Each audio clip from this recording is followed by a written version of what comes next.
इसरो भारत की अंतरिक्ष एजेंसी है जो लगातार अंतरिक्ष में सैटेलाइट लॉन्च करने के साथ साथ अहम मिशन भी करती है। इसरो ने चंद्रयान 1 और मंगलयान मिशन को सफलतापूर्वक किया है और भारत को स्पेस रेस में बहुत आगे कर दिया है। मैं बात कर रहा हूं भारत के सबसे ज्यादा चर्चित मिशन गगनयान की, जिसके तहत 3 या 4 अंतरिक्ष यात्री अंतरिक्ष में पहली बार जाएंगे और 7 दिन वहीं रहेंगे। ये मिशन संपूर्ण भारतीय इतिहास के लिए अहम है। अगर भारत इसे पूरा कर लेता है तो विश्व का चौथा ऐसा देश बन जाएगा जिसने अपने ही रॉकेट से और अपनी ही जमीन से अपने नागरिकों को अंतरिक्ष में भेजा है। इससे पहले ये इतिहास अमेरिका, रूस और चीन लिख चुके हैं। तो सबसे पहले बात करते हैं कि गगनयान मिशन की डिजाइन कैसी है। गगनयान स्पेसक्राफ्ट 2 मॉड्यूल से मिलकर बना है, जिसमें पहला मॉड्यूल क्रू मॉड्यूल है तो दूसरा मॉड्यूल सर्विस मॉड्यूल है। इन्हीं दोनों मॉड्यूल्स को जोड़कर एक कैप्सूल बनता है जो कि एक विशालकाय रॉकेट में फिट किया जाता है। बात की जाए क्रू मॉड्यूल की तो इसमें सभी क्रू मेंबर्स यानी अंतरिक्ष यात्री रुकते हैं। तो हम पहले बात करते हैं क्रू मॉड्यूल्स के बारे में। 5300 किलो का ये क्रू मॉड्यूल अपने अंदर लाइफ सपोर्ट सिस्टम और एनवायरमेंट कंट्रोल सिस्टम को भी रखता है। इसके अलावा इसमें मिशन अवॉर्ड सिस्टम और क्रू एस्केप सिस्टम यानी कि CES भी है, जिसे रॉकेट लॉन्च के दौरान पहले और सेकेंड स्टेज में एक्टिव किया जा सकता है। यह सिस्टम बहुत जरूरी है। हर रॉकेट लॉन्च में बहुत रिस्क होता है और हम साल 1986 में चैलेंजर डिजास्टर को देख चुके हैं और ये दोनों सिस्टम आरंभिक स्टेज पर गड़बड़ी होने पर एस्ट्रोनॉट्स के क्रू मॉड्यूल को स्पेसक्राफ्ट से दूर एक सुरक्षित दूरी पर ले जाते हैं, जिससे यह वापस पृथ्वी पर पैराशूट की मदद से आसानी से लैंड कर सकते हैं और अपने और हमारे अंतरिक्ष यात्री सुरक्षित रहते हैं। गगनयान इसी सिस्टम से लैस है जो कि ऑटोमेटिक रॉकेट फ्लेयर को डिटेक्ट कर लेते हैं और साथ में इस सिस्टम से क्रू का कमांडर भी इमरजेंसी के टाइम मैन्युअली भी अपने आप को रॉकेट से इजेक्ट कर सकता है। तो अब बात करते हैं सर्विस मॉड्यूल की। वहां 2900 किलो का गगनयान का सर्विस मॉड्यूल कई तरीके के लिक्विड प्रोपेलेंट फ्यूल से लैस होता है। क्रू मॉड्यूल और सर्विस मॉड्यूल को मिलकर एक ऑर्बिटल मॉड्यूल तैयार होता है, जिसमें सर्विस मॉड्यूल स्पेसक्राफ्ट को ऑर्बिट में ले जाकर उसे वहां पर फिक्स करने के साथ साथ वापस पृथ्वी पर री एंट्री करते वक्त एक रिजर्व फ्यूल की तरह काम करता है। गगनयान के सर्विस मॉड्यूल प्रोपल्शन सिस्टम में नाइट्रोजन के मिक्स ऑक्साइड्स और मोनोमिथाइल हाइड्रोजाइन ऑक्सीडाइजर और फ्यूल का काम करते हैं। एक लिक्विड प्रोपेलेंट सिस्टम में ऑक्सीडाइजर और लिक्विड फ्यूल कंबस्शन चैम्बर में जाकर के जलते हैं, जिससे हमारा ऑर्बिटल मॉड्यूल आगे बढ़ता है। इस सर्विस मॉड्यूल में 5 मेन इंजन हैं जो 440 न्यूटन का थ्रस्ट पैदा करते हैं और वहीं इसमें 16 एक छोटे इंजन भी हैं जिनमें 100 न्यूटन का थ्रस्ट होता है। इन सभी 16 नोजल्स को रिएक्शन कंट्रोल सिस्टम भी कहा जाता है। ये सभी सिस्टम ऑर्बिटल मॉड्यूल को एक खास ऑल्टीट्यूड पर रखने के साथ साथ उसे प्रोपल्शन भी देते हैं। इसे किसी भी खास दिशा पर मोड़ सकते हैं और जरूरत पड़ने पर आगे भी बढ़ा सकते हैं। इसके साथ साथ ये किसी दूसरे स्पेसक्राफ्ट से खास दूरी भी रखने में मदद करते हैं और एक स्टेबल स्टेशनरी ऑर्बिट में मॉड्यूल को संभाल सकते हैं। जब कोई space agency human space flight programme design करती है तो उसे बनाने में कई साल तो लगते ही हैं। गगनयान मिशन में क्रू और सर्विस मॉड्यूल्स को डिजाइन और एक भारी प्रक्षेपण यानी कि लॉन्च व्हीकल के बारे में सोचने में 3 साल का मिनिमम समय लगेगा। इसके बाद बजट और फंडिंग में देरी हुई और साल 2013 में इसे फाइनल किया गया। साल 2014 में सबसे पहले इसके क्रू मॉड्यूल की एटमॉस्फेरिक री एंट्री एक्सपेरिमेंट की टेस्टिंग की गई। इस टेस्ट में इसरो के वैज्ञानिकों ने क्रू मॉड्यूल को GSLV Mark 3 X1 launch vehicle पर फिट किया। इसके बाद क्रायोजेनिक फ्यूल से रॉकेट को लैस किया गया, उसे स्पेस में ले जाया गया और पृथ्वी की सतह से 126 किलोमीटर ऊपर जाते ही वह रॉकेट क्रू मॉड्यूल से अलग हो जाता है और लगभग 80 किलोमीटर की ऊंचाई तक मॉड्यूल में लगे सिस्टम उसकी स्पीड को कम करते रहते हैं। फिर इसी ऊंचाई पर थ्रस्टर्स बंद कर दिए जाते हैं और धीरे धीरे एटमॉस्फेयर का फ्रिक्शन मॉड्यूल की स्पीड को कम करता रहता है। मॉड्यूल की हीट शीट लगभग 1000 डिग्री सेल्सियस तक की हीट को सहन कर सकती है। उसके बाद जैसे ही मॉड्यूल की गिरने की स्पीड 233 मीटर पर सेकेंड होती है, उसमें लगे पैराशूट तैनात हो जाते हैं और उसकी स्पीड को 50 मीटर पर सेकेंड कर देते हैं। 31 मीटर चौड़े पैराशूट भारत के सबसे विशाल पैराशूट होते हैं जो 2014 में इस टेस्ट में इसरो के क्रू मॉड्यूल को बंगाल की खाड़ी में आसानी से लैंड करा देते हैं। पूरे मिशन में 20 मिनट 43 सेकंड का समय लगता है और उसके बाद वैज्ञानिकों को यकीन हो जाता है कि उनके द्वारा बनाया गया गगनयान का क्रू मॉड्यूल स्प्लैश डाउन कर सकता है और सुरक्षित अंतरिक्ष यात्रियों को वापस धरती पर ला सकता है। 2018 में पैड अवॉर्ड सिस्टम का भी सफल टेस्ट किया गया। इस टेस्ट के सफल होने के बाद साल 2018 में इसरो गगनयान का पैड अवॉर्ड सिस्टम टेस्ट करता है। ये लॉन्च अबॉर्ट सिस्टम ही है जिसमें इमरजेंसी या रॉकेट फेलियर के वक्त क्रू मॉड्यूल को तुरंत रॉकेट से डिटैच कर दिया जाता है, अलग कर दिया जाता है। ये ठीक वैसे ही होता है जैसे एक फाइटर पायलट जेट से इजेक्ट होता है, बस वहां पर पायलट की जगह पूरा एक मॉड्यूल होता है जिसमें कई अंतरिक्ष यात्री बैठे होते हैं।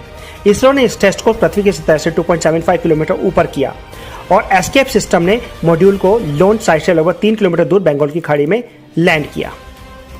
2018 के बाद गगनयान मिशन के लिए एक शक्तिशाली रॉकेट इंजन की जरूरत महसूस होने लगी, जो GSLV मार्क 3 रॉकेट को और ज्यादा लोड उठाने में मदद कर सके।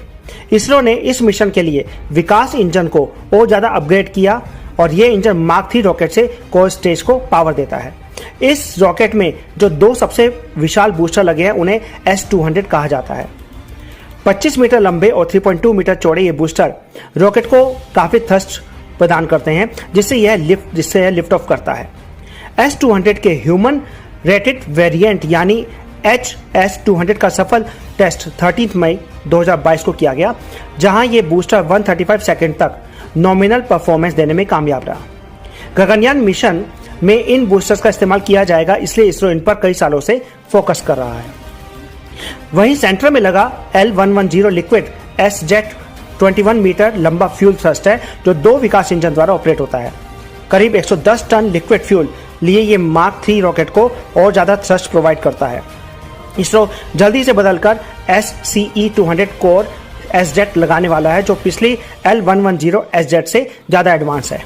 ये उससे ज्यादा पेलोड उठा सकता है और केरोसिन की मदद से भी थ्रस्ट पैदा करके रॉकेट को उठा सकता है। वहीं मार्क 3 रॉकेट के सबसे ऊपरी पार्ट में आप अपर स्टेज को देख सकते हैं, इसे C-25 कहा जाता है।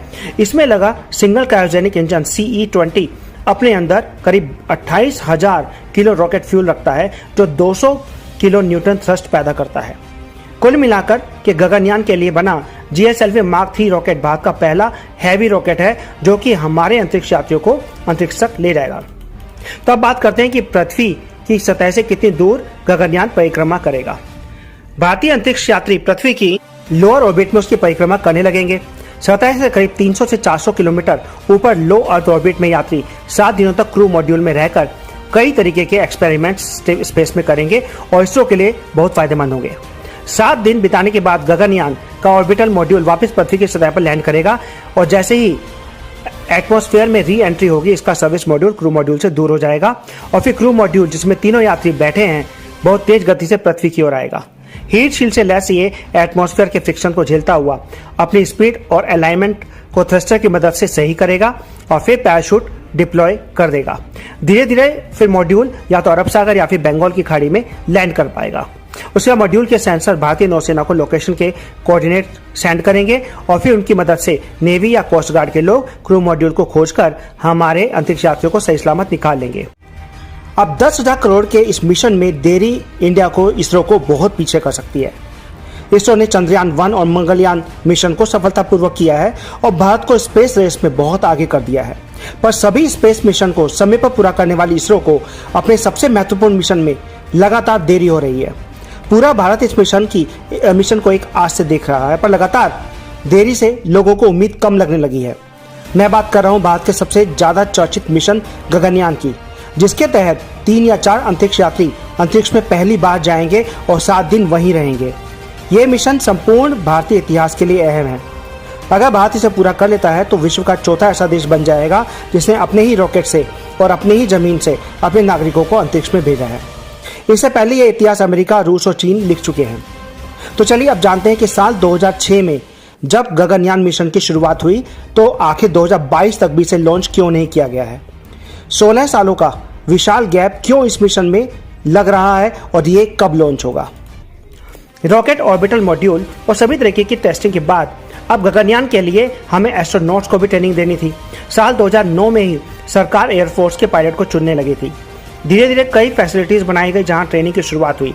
माइक्रोग्रेविटी और जीरो ग्रेविटी में ऑपरेट करना, लैंडिंग और स्पेस में रेडिएशन के प्रभाव को समझना इस ट्रेनिंग में शामिल था। 2019 तक भारत के ट्रेनिंग करने के बाद 4 अंतरिक्ष यात्री चुने गए और उन्हें फिर रशिया में 1 साल के लिए एडवांस ट्रेनिंग के लिए भेजा गया, जहां उन्होंने अलग अलग प्रेशर और वातावरण में लैंडिंग के तरीकों को समझा। जंगल, नदी, समुद्र में लैंडिंग कैसे करनी है, इस पर भी जोर दिया गया। ये सभी काम 2021 फरवरी तक को पूरा हो गया और गगनयान फिर से अपनी उड़ान भरने के लिए तैयार हुआ। और इस बार कोरोना के कारण और चिप शॉर्टेज और लॉकडाउन की वजह से ये मिशन फिर डिले हो गया। साल 2022 में इसका पहला मानव मिशन करना था, पर अब ये खिसक साल 2024 के पहले 3 महीनों में शिफ्ट हो गया। लगभग 2 सालों का एक्स्ट्रा समय हमें कई चीज़ों को और बेहतर बनाने के लिए मदद भी कर रहा है, पर अगर ज़्यादा डिले होने लगे तो ये आने वाले मिशन के लिए सही नहीं होता है। इसरो ने अप्रैल मई तक के लिए भारत के पहले मानव मिशन यानी कि फर्स्ट मैन्ड मिशन गगनयान को टाल दिया है। गगनयान को इसलिए रोका गया है क्योंकि इसरो अंतरिक्ष यात्रियों के लिए पर्यावरण नियंत्रक और लाइफ सपोर्ट सिस्टम बना रहा है, जिन्हें बाहर से इंपोर्ट करने की लागत काफ़ी ज़्यादा है। इसरो ने कहा कि हम वहाँ मनुष्यों के साथ कोई जोखिम नहीं लेना चाहते। मिशन तो होगा, लेकिन हम इसे लेकर बहुत सतर्कता बरत रहे हैं। इसरो ने कहा कि दुनिया भर में मानव अंतरिक्ष मिशन रातों रात नहीं हो जाते, उन्हें विकसित करने में सालों लग जाते हैं, आमतौर पे 10 साल। हमने इसे 4 साल में बनाया है। इसरो का यह भी कहना है कि हमें लगता है कि इसमें अभी और साल लग सकते हैं, क्योंकि हमारा इंडस्ट्रियल इकोसिस्टम अभी पूरी तरीके से मैच्योर नहीं है। पहले ये प्लानिंग थी कि रूस और यूरोप जैसे देशों से कुछ तकनीकों को इंपोर्ट किया जाएगा, लेकिन वे आसानी से उपलब्ध नहीं थी। हमें अब इनमें से ज़्यादातर को खुद ही बनाना पड़ेगा, जैसे पर्यावरण नियंत्रण और लाइफ सपोर्ट सिस्टम। बाहर इसकी कीमत बहुत ज़्यादा है, इसलिए हमने फैसला किया कि हम इसे इन हाउस बनाएंगे। इसरो ने 4 अतिरिक्त टेस्ट एबॉर्ट लेवल भी बनाए हैं, ताकि अगर कुछ भी गलत हो तो क्रू मिशन को एबॉर्ट कर सके। इसरो ने बताया कि हम इस साल से इसका डिमोन्स्ट्रेशन करने जा रहे हैं। इस साल एक मानव रहित मिशन के साथ 2 एबॉर्ट मिशन की योजना बनाई गई है। बाकी के 2 एबॉर्ट मिशन अगले साल होंगे। इसके बाद एक और मानव रहित मिशन होगा। अगर ये सभी मिशन सफल होते हैं तो हम मानव अंतरिक्षयान मिशन के साथ आगे बढ़ेंगे। इस साल अप्रैल मई में पहला एबॉर्ट मिशन किया जाना है। वहीं चंद्रमा के लिए भी भारत का अगला मिशन जून और जुलाई के बीच में लॉन्च किया जाएगा। तो दोस्तों, अगले वीडियो में फिर मिलते हैं कुछ और इंटरेस्टिंग फैक्ट और न्यूज़ के साथ। अगर आपको वीडियो पसंद आए तो लाइक और शेयर और सब्सक्राइब जरूर करें। Thank you.